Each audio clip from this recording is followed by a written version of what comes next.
Social মিডিয়ায় বিতর্কিত post করে গ্রেফতার কলেজ ছাত্রী। মুখ্যমন্ত্রীকে নিয়ে বিতর্কিত পোস্ট করায় গ্রেফতার। তালতলা থানার পুলিশ গ্রেফতার করে কলেজের ছাত্রীকে। বিতর্কিত পোস্ট করায় লেকটাউনের ছাত্রীকে গ্রেফতার।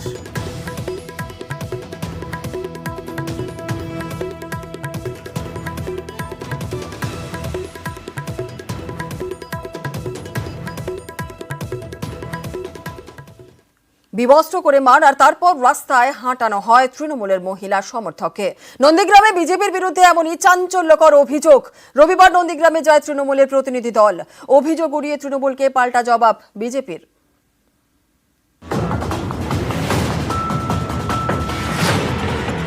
যেহেতু এই পরিবারটা তৃণমূল করে, ফলে যার যার শত্রুতা সেগুলোকে উপলক্ষ করে তৃণমূলের উপর রাগ মেটানো।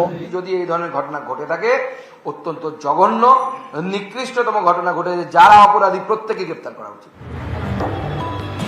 রাস্তায় মহিলাকে বিবস্ত্র করে মার, তারপর বিবস্ত্র অবস্থাতেই রাস্তায় হাঁটানো হয় বলে অভিযোগ। এ নিয়েই গরম নন্দীগ্রাম। রবিবার নন্দীগ্রামে তৃণমূলের প্রতিনিধি দল। তৃণমূলের দাবি, নির্যাতিতার পরিবার ঘাসফুলের সমর্থক, তাই তাদের উপর অত্যাচার বিজেপির।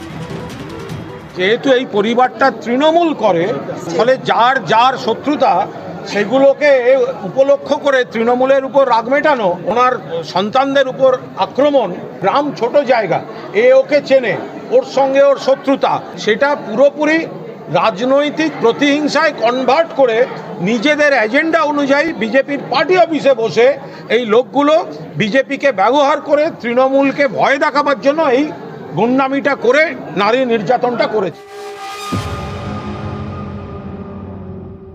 এটা সম্পূর্ণ একটা পারিবারিক ঘটনা। তৃণমূল কংগ্রেস এটা রাজনীতি করার চেষ্টা করছে।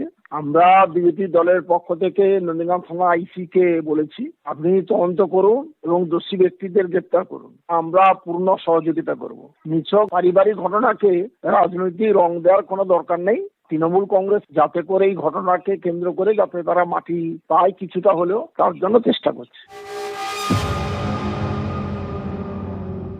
যে ব্যক্তির সঙ্গে পারিবারিক গন্ডগোল হয়েছিল সে ব্যক্তি বিজেপি করে। 2017 আমার বাড়ি পুড়িয়ে দেয়, 2019 বাড়ি পুড়িয়ে দেয়, 2021 অ্যাটেম্প টু মার্ডার করে। আবার এই নারকীয় ঘটনা। বিজেপি যখন বলে সিবিআই তদন্ত হোক, এটাও সিবিআই তদন্ত হোক যে বিজেপির মেম্বার করেছে কি না। অভিযোগকারী মহিলা নন্দীগ্রামের গোকুলনগরের বাসিন্দা। শুক্রবার রাতে তার উপর হামলা চলে, বাড়িতে ভাঙচুর এবং মারধর করা হয় বলে অভিযোগ।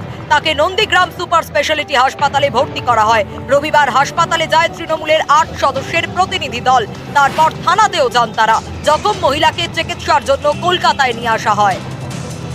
যে কন্ডিশন দেখলাম, আমাদের মনে হয়েছে যে বেটার ট্রিটমেন্টের খুব দরকার, এবং যেভাবে মারা হয়েছে ওনাকে, যারাই করেছেন জঘন্যতম কাজ করেছেন, আমি ধিক্কার জানাই তাদেরকে। দেখুন, বিজেপি এই ধরনের কার্যকলাপে ইনভলভ থাকে না, এবং তার সাথে আমি বলছি, যদি এই ধরনের ঘটনা ঘটে থাকে, অত্যন্ত জঘন্য নিকৃষ্টতম ঘটনা ঘটেছে, যারা অপরাধী প্রত্যেকে গ্রেপ্তার করা উচিত। সে যদি বিজেপির নেতাও হয়, তাকেও গ্রেপ্তার করা উচিত। পূর্ব মেদিনীপুরের নন্দীগ্রাম, সেখানেই মহিলাকে বিবস্ত্র করে মারধরের অভিযোগ। অভিযুক্ত বিজেপি।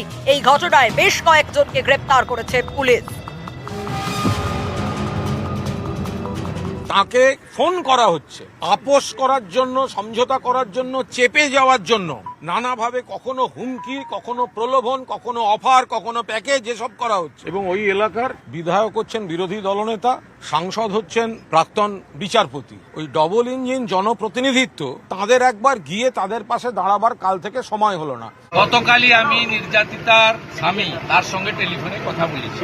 নিন্দনীয়। দ্বিতীয়ত বলে নিয়ে এটা পারিবারিক, এর সঙ্গে রাজনৈতিক সম্পর্ক নেই। আমাদের আগে বিজেপি করতো, যাদের ছবিতে দেখা গেছে গ্রেপ্তার হয়েছে 5 জন, আরো যদি কেউ থাকে ফটো দেখে গ্রেপ্তার করুন, কোনো আপত্তি নেই। আমাদের কেউ যাবে না, কোনো সাপোর্ট করবো না। নিউজ 18 বাংলা।